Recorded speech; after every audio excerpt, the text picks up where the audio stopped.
تلخ بات نہیں کرنا چاہتی، بنتا نہیں ہے، میرا مشکل حالات ہوں یا ہماری گورنمنٹ ہو، ہم نے اتحاد کبھی اس طرح نہیں چلائے لوگوں کی تذلیل کر کے۔ معافی مانگنے سے کوئی کسی میں کم، کسی کی عزت میں، عزت نفس میں کمی نہیں آتی۔ آپ کی ریڈ لائن کراس ہو جاتی ہے اور وفاقی ہماری لیڈرشپ پہ ایسی انگلی اٹھتی ہے کہ مجھے بھی شرم آتی ہے ریپیٹ کرتے ہوئے چیئرمین صاحب، ہم تقسیم اور نفرت کی سیاست میں یقین نہیں رکھتے، تو ہم سے تقسیم اور نفرت مزید نہ کروائیں۔ اگر آپ وہاں کے امداد دینا چاہتے ہیں ہماری فلاح میں تو موسٹ ویلکم، لیکن کوئی صوبہ کسی کی جاگیر نہیں ہے۔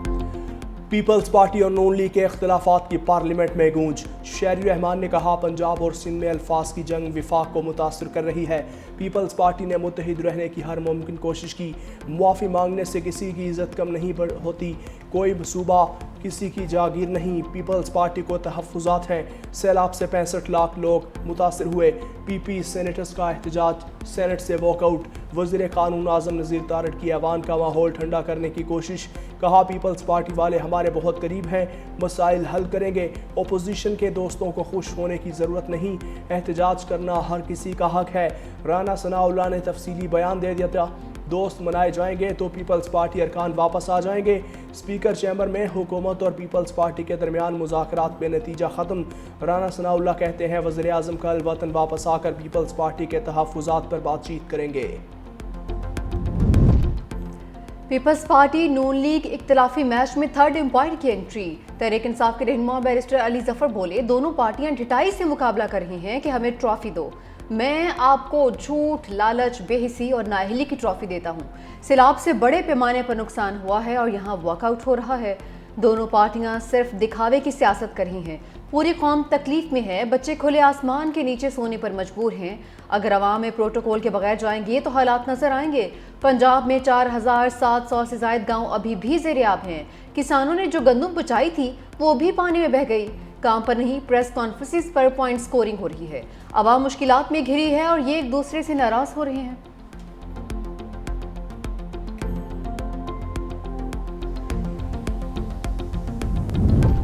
قومی اسمبلی میں بھی اختلافات کی بازگشت۔ راجہ پرویز اشرف بولے کوئی یہ نہ سمجھے کہ ہمیں دیوار سے لگا لے، ہم نے مارشل لا دور میں بھی اپوزیشن کی ہے، ہم خیر، عزت اور احترام کی بات کرتے ہیں، ایسا نہ ہو صوبائیت کی بو پھیلے اور وفاق کمزور ہو جائے۔ پیپلز پارٹی کا سینٹ کے بعد قومی اسمبلی سے بھی واک آؤٹ۔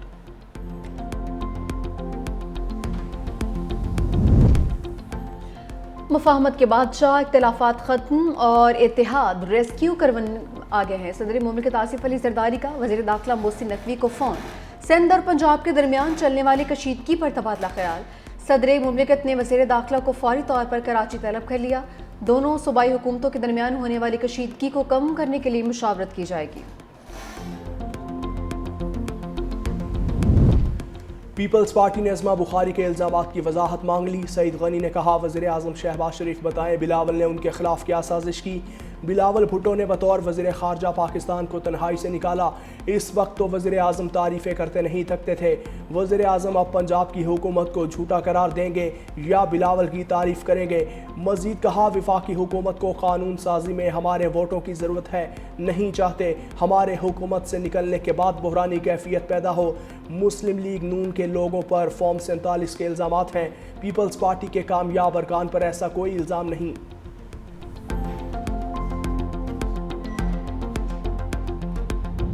سارے صرف پریس کانفرنس سے کر رہے ہیں، ان سے آپ سب بھی جاتے ہیں، ان سے کبھی پوچھئے گا آپ نے سیلاب متاثرین کے لیے ابھی تک کیا کیا ہے؟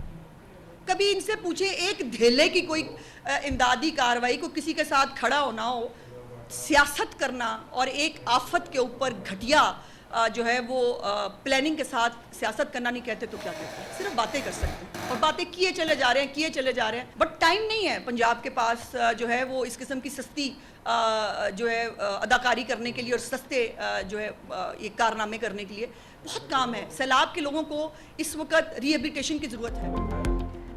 جیسی بات کریں گے ویسا جواب آئے گا۔ وزیر اطلاعات پنجاب اسما بخاری کا جوابی وار، کہا کہ آپ کا حال آدھا تیتر آدھا بٹیر والا ہو گیا ہے۔ وہ ہمارے اتحادی ہیں، ہم ان کا بڑا احترام کرتے ہیں، لیکن کراچی اور لاہور کا فرق کوئی راکٹ سائنس نہیں ہے، سب کے سامنے ہے۔ آپ کے پاس ان کی بات کرنے کے لیے کچھ نہیں ہے، آپ نے ساری سیاست پنجاب کے کندھے پر چڑھ کر کرنی ہے۔ آئیے آپ کو بہاولپور، ملتان، لودھنا، رحیم یار خان، ڈی جے خان دکھاؤں۔ میں آپ کو اپنے ساتھ ان جگہوں کی سیر کروانا چاہتی ہوں۔ آپ مجھے کشمور لے چلیے، نواب شاہ، گڑھی خدا بخش لے چلیے کہ آپ نے کیا کیا ہے۔ اسما بخاری کا 17 اکتوبر سے سیلاب متاثرین میں امدادی چیکس تقسیم کرنے اور سول ڈیفنس ملازمین کی تنخواہ میں 15,000 روپے اضافے کا اعلان۔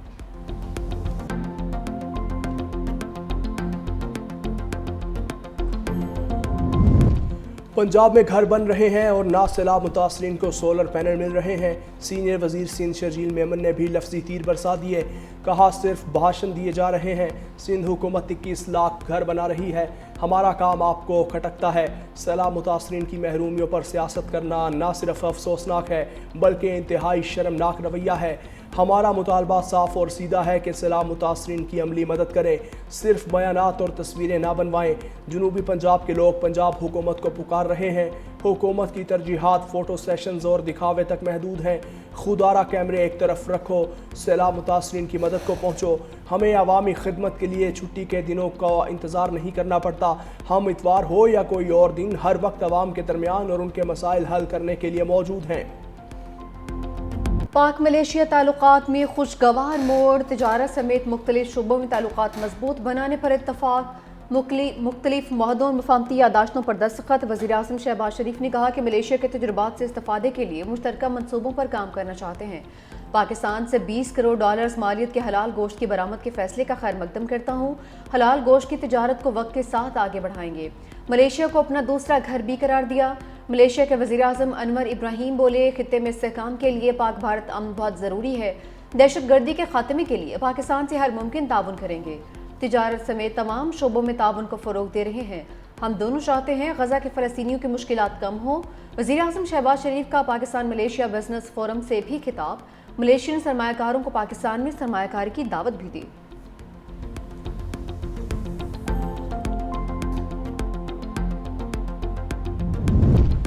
شہباز شریف مہمان، انور ابراہیم میزبان۔ وزیر اعظم شہباز شریف کی پرائم منسٹر آفس آمد پر ملیشین ہم منصب کا پرتپاک استقبال۔ دونوں رہنما ایک دوسرے سے گلے ملے۔ ملیشیا کے مسلح افواج کے دستے نے گارڈ آف آنر پیش کیا۔ دونوں ملکوں کے قومی ترانے بجائے گئے۔ وزیر اعظم کا ملیشیا کے وزراء اور دیگر حکام سے مصافحہ۔ شہباز شریف کی ملیشیا کے وزیر اعظم کی کتاب کے اردو ترجمے کی تقریب رونمائی میں بھی شرکت۔ وزیر اعظم شہباز شریف نے ملیشین وزیر اعظم کی فرمائش پر علامہ اقبال کے اشعار بھی پڑھے۔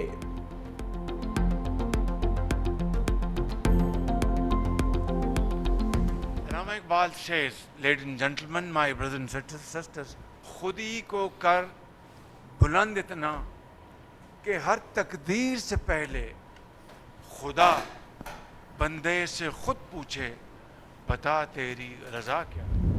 غزہ پر چھائے جنگ کے بادل چھٹنے کی امید۔ حماس، اسرائیل، امریکہ اور قطر کے درمیان امن منصوبے پر مذاکرات آج شرم الشیخ میں ہوں گے۔ حماس کی مذاکراتی ٹیم دوحہ سے مصر پہنچ گئی۔ قطری وفد بھی شریک ہوگا۔ اسرائیلی وفد آج پہنچے گا۔ امریکی صدر نے اپنے داماد جیریڈ کشنر اور نمائندہ خصوصی اسٹیو وٹکوف کو مصر بھیج دیا۔ دوسری جانب اسرائیلی آرمی چیف نے دھمکی دی ہے کہ اگر حماس سے مذاکرات ناکام ہوئے تو غزہ میں لڑائی دوبارہ شروع کر دی جائے گی۔ عرب میڈیا نے دعویٰ کیا کہ حماس بین الاقوامی نگرانی میں غیر مسلح ہونے پر رضامند ہو گئی ہے۔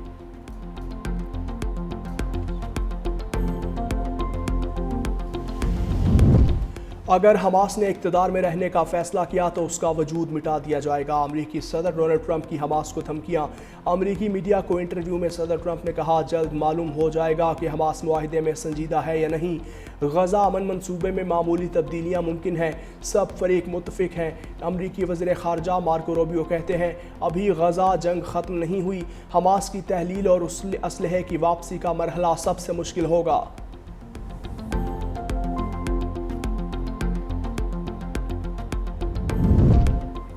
امن معاہدے پر پیش رفت کے باوجود سفاک اسرائیل غزہ پر حملوں سے باز نہیں آیا۔ 24 گھنٹوں کے دوران مختلف کارروائیوں میں مزید 73 فلسطینی شہید، 156 زخمی ہو گئے۔ اسرائیل نے فلسطینی فٹ بال فیڈریشن کے ہیڈ کوارٹرز کو بھی نشانہ بنایا ہے۔ غذائی قلت کے باعث ایک اور فلسطینی جان کی بازی ہار گیا۔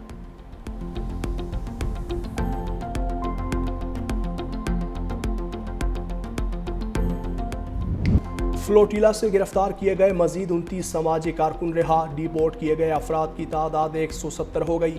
رہائی پانے والے سماجی کارکنان کا اسرائیل کی جانب سے ظلم و ستم کا انکشاف، کہا قید کے دوران خوراک اور ادویات سے محروم رکھا، سامان اور رقم بھی ضبط کر لی گئی۔ اسرائیلی قید کے دوران اٹلی کے شہری نے اسلام قبول کر لیا۔ دوسری جانب سابق سینیٹر مشتاق احمد کی رہائی کی کوششیں جاری۔ ترجمان دفتر خارجہ کے مطابق اردن کی مدد سے چند روز میں تمام پاکستانیوں کی واپسی کا امکان ہے۔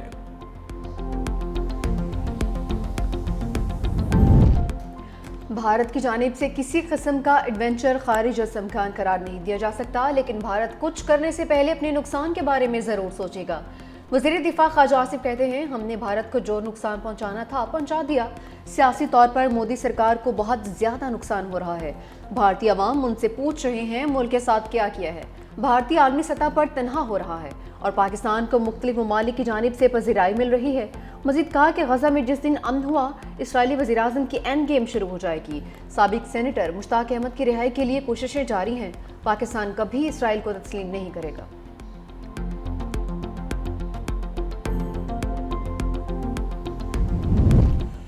بانی پی ٹی آئی سے بیرسٹر سیف اور مشال یوسف زئی کی ملاقات، خیبر پختونخوا حکومت کی کارکردگی، پارٹی اختلافات پر مشاورت۔ علی امین گنڈاپور نے بانی کی ہدایت پر عمل درآمد کے حوالے سے بھی پیغام بھجوایا۔ بانی پی ٹی آئی کی رہائی کی حکمت عملی پر بھی تبادلہ خیال۔ بیرسٹر گوہر کہتے ہیں، میری آج بانی پی ٹی آئی سے ملاقات نہیں ہو پائی، امید ہے کل ملاقات ہوگی۔ رپورٹ کے مطابق پاکستان میں 24 لاکھ کیسز التوا کا شکار ہیں۔ بانی پی ٹی آئی کا کیس بھی ان کیسز میں شامل ہے۔ ہماری درخواست ہے کہ دیگر مقدمات کی طرح بانی کے کیسز بھی چلائے جائیں۔ بانی کا اکاؤنٹ جیل سے نہیں باہر سے چلتا ہوگا۔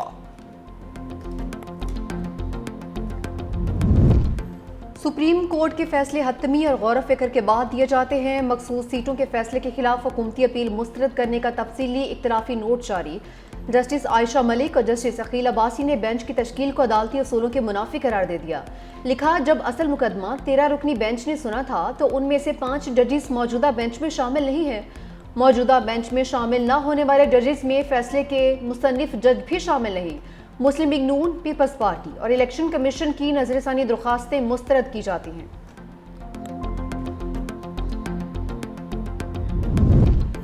سنجانی جلسہ کیس میں عمر ایوب، شیخ وقاص اکرم اور زرتاج گل کے وارنٹ گرفتاری جاری۔ اسلام آباد کی انسداد دہشت گردی عدالت نے پی ٹی آئی رہنماؤں کو گرفتار کر کے پیش کرنے کا حکم دے دیا۔ جج طاہر عباس سپرا نے ریمارکس دیے، سماعت کے دوران ملزم ایک مرتبہ بھی عدالت پیش نہیں ہوئے، مزید سماعت 20 اکتوبر تک ملتوی۔